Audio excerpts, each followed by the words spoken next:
ডাক্তারবাবু, বাচ্চার জামাটা একবার খুলে দেখুন। বাচ্চা যখন রাত্রেবেলা ঘুমায় না, জামা খুলে হাড় চিরচিরে চেহারা, মনে হয় কঙ্কালের মতো, জামার ভেতরে কিচ্ছু নেই।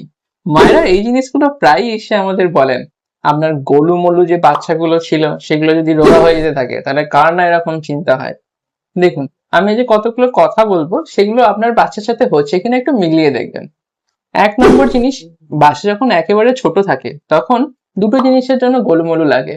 একটা হচ্ছে বডি সারফেস এরিয়ার তুলনায় হেড সারফেস এরিয়ার যে পার্সেন্টেজটা থাকে না, সেটা অনেকটা বেশি থাকে, অর্থাৎ মাথাটা বেশ বড় বডির তুলনায়, সেজন্য বাচ্চাকে একটু গোলুমলু লাগে। গলাটা ছোট থাকে সেজন্য একটু গোলুমলু লাগে। বাচ্চা যত বড় হয় গলা লম্বা হতে থাকে, মাথার তুলনায় বডি বেশি বাড়তে থাকে, তাই গোলুমলু কম লাগতে শুরু করে বাচ্চা। তো গোলুমলু কম লাগলো মানেই আপনার বাচ্চা অসুস্থ হয়ে গেল, সেটা নয়।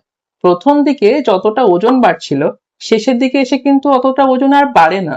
3 মাসে আপনার বাচ্চা 3 কিলো 3 কিলো ওয়েট বেড়ে যেতে পারে, 1 কিলো করে প্রত্যেক মাসে ওয়েট বেড়ে যেতে পারে, ম্যাক্সিমাম ধরে নিলাম। কিন্তু পরের দিকে এসে 6 মান্থসের পর সেগুলোই কিন্তু 250-300 গ্রাম করে পার মান্থ বাড়বে। তাহলে বাড়ার গতিটাও কিন্তু কমে, এবং তার সাথে গোলুমলু লাগার ব্যাপারটাও অনেকটা কমে, কারণ বাচ্চা লম্বাতেও অনেকটা বড় হতে শুরু করে। তো এইটা ব্যাপার গেল, আপনার বাচ্চা গোলুমলু কেন রোগা হয়ে যাচ্ছে, কেন ছিপছিপে হয়ে যাচ্ছে। একটু বড় হচ্ছে যখন বাচ্চা, তখনও তাদের ক্ষেত্রে এই ব্যাপারগুলোই হয়। হাইটে বাচ্চা অনেকটা করে বাড়তে শুরু করে, গলাটা অনেকটা লম্বা হতে শুরু করে, বাচ্চার অতটা মোটা সোটা লাগে না। এবার আপনার বাচ্চা আপনার মতো করে বাড়ে, সেগুলোকে আমরা কনস্টিটিউশনাল গ্রোথ বলি। অর্থাৎ আপনি যদি ছোটবেলায় রোগা থেকে থাকেন, সেটা আপনার বাচ্চার রোগা হওয়ার সম্ভাবনাই বেশি। যদি মোটা থেকে থাকেন তাহলে মোটা হওয়ার সম্ভাবনাই বেশি। এগুলো জেনেটিক্যালি ডিটারমাইন্ড। তো আপনার বাচ্চা যদি সেরকম হয়ে থাকে তাহলে সেটা হবে। তা কি অসুবিধে আছে? কি দেখবেন কি অসুবিধে আসে? অর্থাৎ আপনার বাচ্চা বারবার রোগে ভুগছে কি?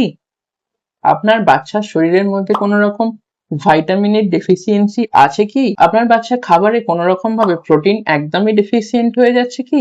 এই ধরনের জিনিসগুলো আপনাদের লক্ষ্য রাখতে শিখতে হবে। তো প্রত্যেকবার যদি ভাবেন যে আমার বাচ্চা ম্যাজিক্যালি একটু গোলুমোলু হয়ে যাবে, ম্যাজিক্যালি একটু মোটা হয়ে যাবে, তা কিন্তু হবে না। বাচ্চা সময় দিলে ধীরে ধীরে ধীরে ধীরে নিজের মতো শক্ত হবে। শক্ত হওয়াটা ইম্পর্টেন্ট, সুস্থ থাকাটা ইম্পর্টেন্ট।